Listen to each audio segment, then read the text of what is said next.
السلام علیکم۔ کسان مددگار ہفتہ وار نیوز بلیٹن میں خوش آمدید۔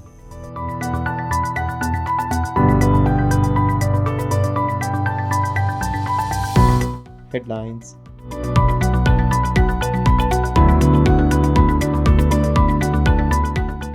اسلام آباد میں کسانوں کا احتجاج، حکومت سے مذاکرات میں پیش رفت۔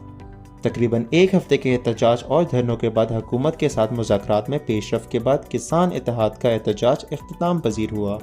کسان مارچ میں کسانوں کی بڑی تعداد نے شرکت کی اور پرزور انداز میں احتجاج کیا۔ ان کا حکومت سے کیا کہنا تھا، آئیے دیکھیے۔ ہمارے مطالبات ہیں کہ ہمارا ریٹ بجلی کا جو ہے نا 5.35 روپے کیا جائے، اور گھریلو بل جو ہے نا وہ 100 یونٹ مفت ہمیں فراہم کیا جائے، اور اس کے علاوہ 500 یونٹ تک گھریلو بل جو ہے نا وہ 10 روپے کا ریٹ کیا جائے۔ اپنے ڈی اے پی یوریا کو سستا کروانا چاہتے ہیں اور یوریا عام کی جائے، ہماری فصلوں کے ریٹ بہتر بنائے جائیں، ہمارے مطالبات پوری کی جائیں، ہم کسی حکمران کو گرانے نہیں آئے۔ ہمارا جو زرعی ادویات ہمیں کم ریٹ پہ دیں، جو کھاد ہے اس کا ریٹ کم کریں، بجلی کا ریٹ کم کریں۔ ہم ذمہ دار کسان آدمی ہیں، اگر ہمیں سہولت ملے گی ہم گندم پیدا کریں گے، عوام کھائے گی۔ کہ ہم گندم نہیں پیدا کریں گے عوام کیسے کھائے گی؟ زندہ دل کسان دھرنے کی اس مشکل گھڑی میں بھی لطف و مزے کے لیے ڈھول کی تاب پر رقص کرتے دکھائی دیے گئے۔ سندھ ایگریکلچر یونیورسٹی نے ایگریکلچر میوزیم قائم کرنے کا فیصلہ کر لیا۔ وزیر اعظم پاکستان کے بقول حکومت اگلے ہفتے زراعت کے شعبے کے لیے تاریخی کسان پیکیج کا اعلان کرنے جا رہی ہے۔ پنجاب حکومت نے لمپی اسکن کی ویکسین خریدنے کی منظوری دے دی۔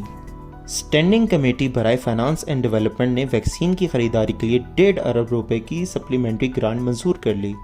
1.5 ارب روپے سے 60 لاکھ ویکسین کی خوراکیں خریدی جائیں گی۔ گزشتہ ہفتے دیگر اجناس کے لیے منڈی کے نرخ یہ رہے۔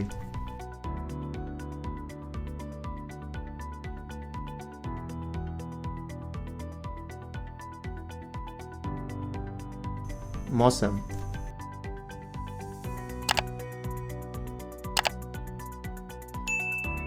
آئندہ 2 روز کے دوران اسلام آباد، بالائی پنجاب، خطہ پوٹوہار، بالائی خیبر پختونخوا، کشمیر اور گلگت بلتستان میں کہیں کہیں پر آندھی اور گرج چمک کے ساتھ بارش، بعض مقامات پر ژالہ باری کی بھی توقع ہے۔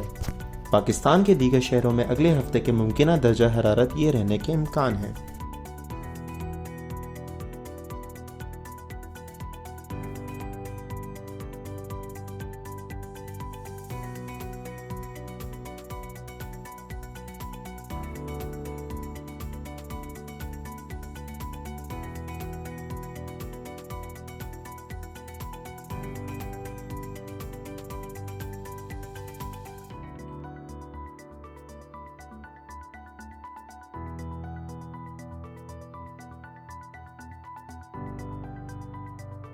علاقائی معلومات۔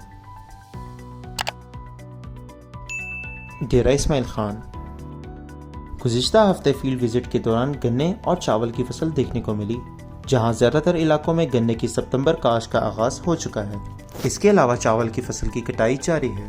ڈیرہ اسماعیل خان میں اس وقت چشمہ رائٹ بینک کینال کو لے کر بڑا مسئلہ چل رہا ہے اور گندم کی کاشت میں بھی شدید دشواری کا سامنا ہے، جس کی وجہ سے ڈیرہ اسماعیل خان اور پورے KPK میں گندم کی قلت پیدا ہو سکتی ہے۔ ملتان۔ گنے کی فصل پکنے کے قریب ہے اور ورائٹی 133 کی کٹنگ شروع ہے۔ چاول کی فصل آخری مراحل میں ہے اور اکثر جگہ پر سپر کائنات ورائٹی کے پتے اوپر سے خشک ہو رہے ہیں۔ اس سلسلے میں کسان مددگار کے زرعی ماہرین نے بھرپور نمائندگی کی اور موقع پہ ممکنہ حل بھی تجویز کیا۔ میاں والی۔ اکثر علاقوں میں کپاس کی چنائی جاری ہے۔ گنے کی فصل بڑھوتری کے مرحلے میں ہے، چاول کی فصل گوب کی حالت میں ہے۔ کلونا کی فصل کے لیے زمین کی تیاری جاری ہے۔ اسی کے ساتھ خبروں کا اختتام ہوتا ہے۔ اگلے ہفتے انشاءاللہ مزید خبروں کے ساتھ آپ کی خدمت میں حاضر ہوں گے۔ اللہ حافظ۔